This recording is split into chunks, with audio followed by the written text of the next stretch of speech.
to make the move. He'll get past Jimmy Johnson. And now, falling back just a bit in that inside line, the 17 of Ricky Stenhouse Jr. Look at the hands on A.J. Allmendinger. Up in the air goes the 42 of Kyle Larson. Caution comes out. And another contact. Matt Kenseth hits. The one of Jamie McMurray flying down pit road.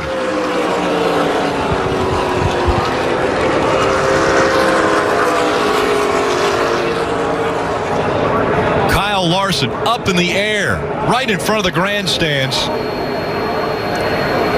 See him removing the steering wheel. A lot of damage to Kurt Busch's 41. We're done. Big disappointment. Daytona 500 winner, hoping to come back and defend. Take a look. This is what happened to the 42.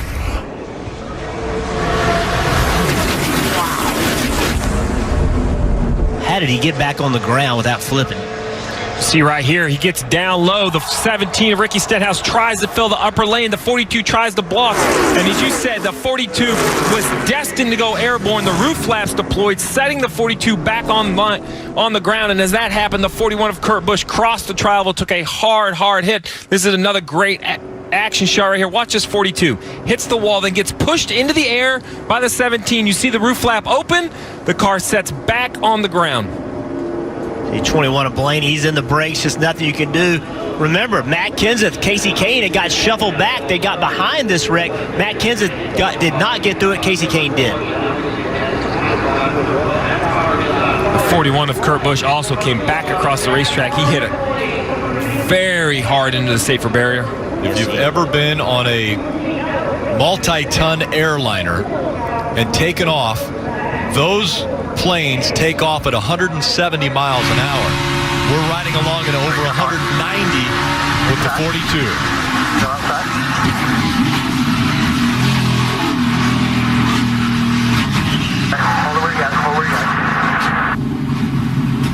His hands off the wheel for 90% of that. Took his hands off the wheel, hoping not to injure his hands or his wrist. We're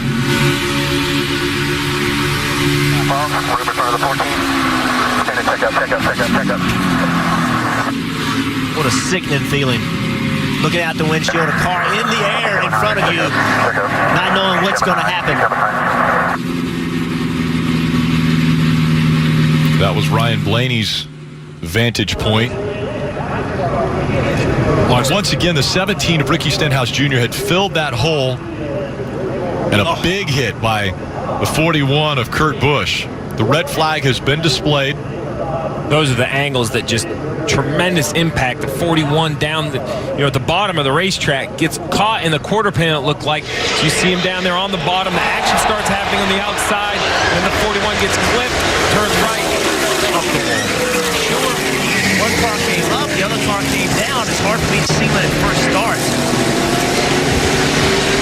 We always want to point fingers. Right here, they got together, but I mean, it's simple to me that I think Ricky Stenhouse has committed to the top. I think Kyle Larson was a lane down. He either did not know or thought he could protect against the 17. If I use the wall as a reference, the 17 is running straight. It's the 42 moving to the right, gets onto his bumper. But that's what you do. It's 6 to go at Daytona. You have to protect. You have to be aggressive. If the 42 can squeeze the 17 and perhaps get him to crack out of the throttle, he'll have a run down the front straightaway. I think it's important to note, though, when these cars are that close, inches apart from side to side, these cars don't track straight. When you get beside another car, it can push your car away. Sometimes it can pull it to it. So sometimes you have no wheel input whatsoever, and you get into the guy in front of you. I just think that's close racing late in the race. I agree with you. Stenhouse never moves. He's perfectly straight here.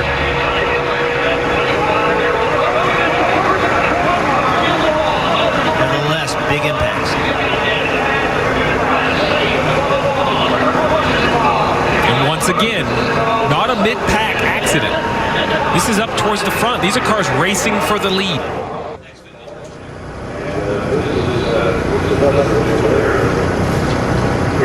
Up in the air. It's not the first time for Kyle Larson at Daytona where he has been up in the air in a car. If we go back to 2013.